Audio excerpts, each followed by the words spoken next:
Welcome to Lesson 4.2. Today we're going to talk about representing proportional relationships with tables, words, symbols, graphs, and equations. Our learning objectives: represent proportional relationships with tables, verbal descriptions, symbols, equations, and graphs.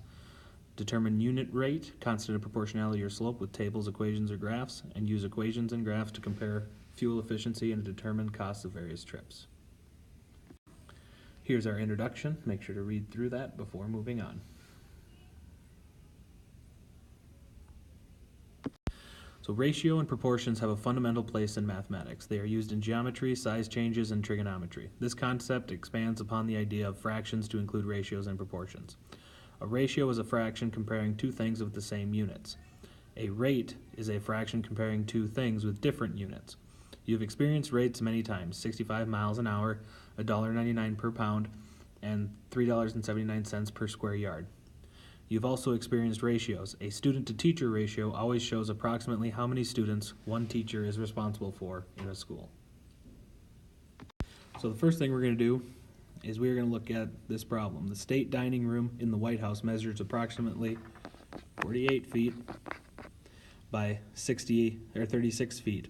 Compare the length of the room to the width. So we're going to write that as a ratio. Okay, 48 feet over 36 feet. To divide out what we can, we can start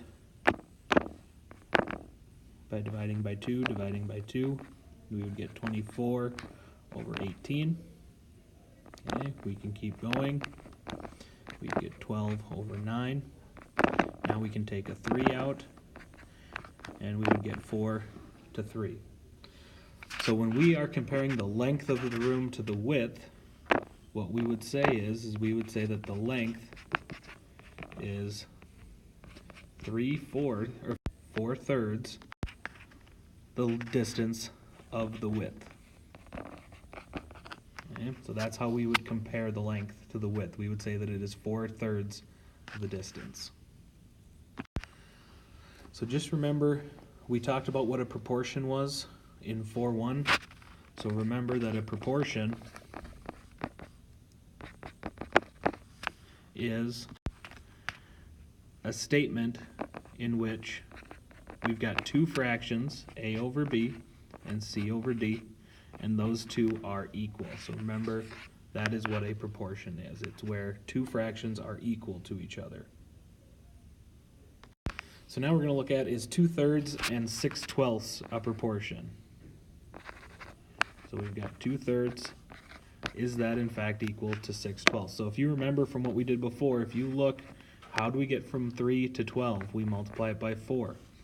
So if this is a proportion, I would be able to do the same thing on the top. I would be able to take 2 times 4 and get 6. Okay? Obviously, if we take that and multiply it together, we get 8. And 8 is not equal to 6, so our answer is no. It is not a proportion, because those are not equal to each other. Another way we could see if we had a proportion or not is we could use what's called a cross product. Okay, and we've worked with cross products before. We take these two and we multiply it across. So a times d and b times c.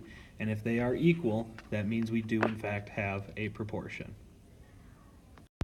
So let's take a look at using the cross product to solve some of these proportions. So the first one we've got is a over 9 is equal to 7 over 6. So we use the cross product, and we get 6a is equal to 9 times 7. Well, 9 times 7 is 63.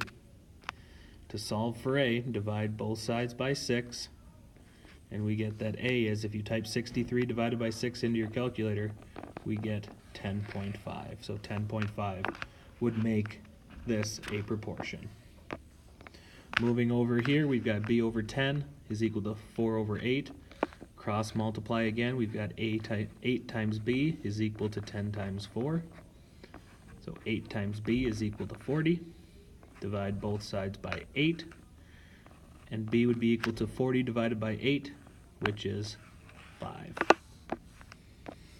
Bottom left here, we got x over 8 is equal to 2 over 5.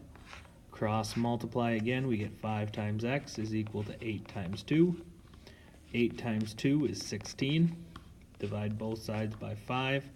You type that into your calculator, you should get that x is equal to 3.2.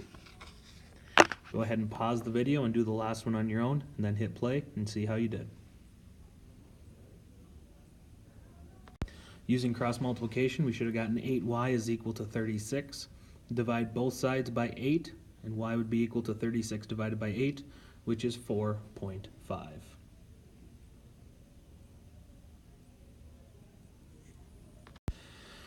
So review, a ratio must be comparing quantities with the same units. Remember that a proportion can be written with an equal sign, a colon, or the word or. A proportion is a statement in which two ratios are equal.